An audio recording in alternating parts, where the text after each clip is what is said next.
Hey guys, Jenny here. I wanted to share a little bit of an article that I've read.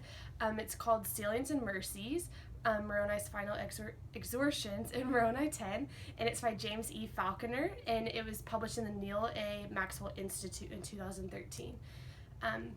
So something that he talks about in this article is he's basically breaking down Moroni chapter 10 and all the exhortations that Moroni gives to the Lamanites.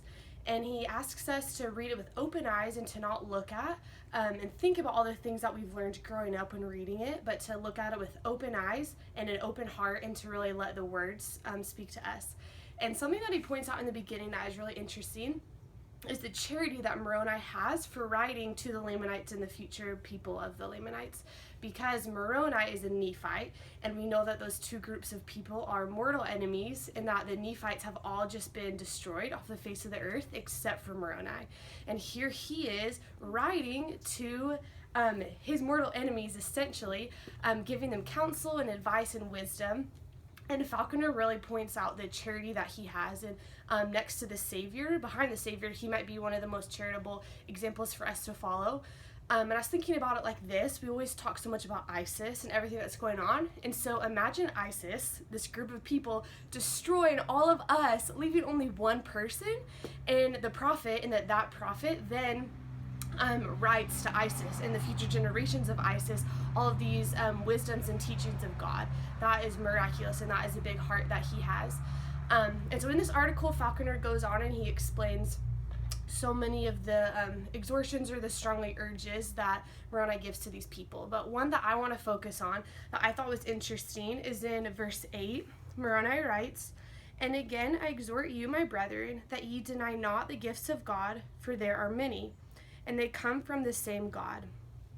And so he breaks that down, that they come from the same God, suggesting that maybe do the Lamanites think that different gifts come from different gods or things like that. And he talks about how everything does come from God, but we might look at something like, let's say, a piece of technology and be like, oh wow, the engineer who designed this or invented this is brilliant, look what he did.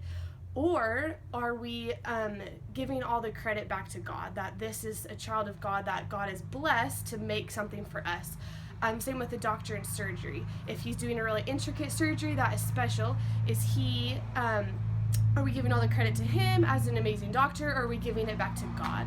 And so he kind of takes a look at that all blessings do come from God and not different people down on earth without giving that evidence.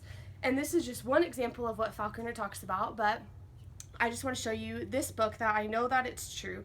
And in this same chapter, Moroni asks us to read it and to pray about it and to ask if it's true. And that's my favorite part of the Book of Mormon, that we aren't forcing it on people, but we're asking them to give it a chance. And something that I love is there were people in Jerusalem where the Bible was taking place, but there were people all around the world, and that they needed prophets and they needed to be guided by God just as those people during biblical times. And that's what the Book of Mormon is, that same time period, but a different part of the world. And I know that it's true, and I know that it blesses my life and that it can bless yours, and that you can get a free copy on Mormon.org. Thank you.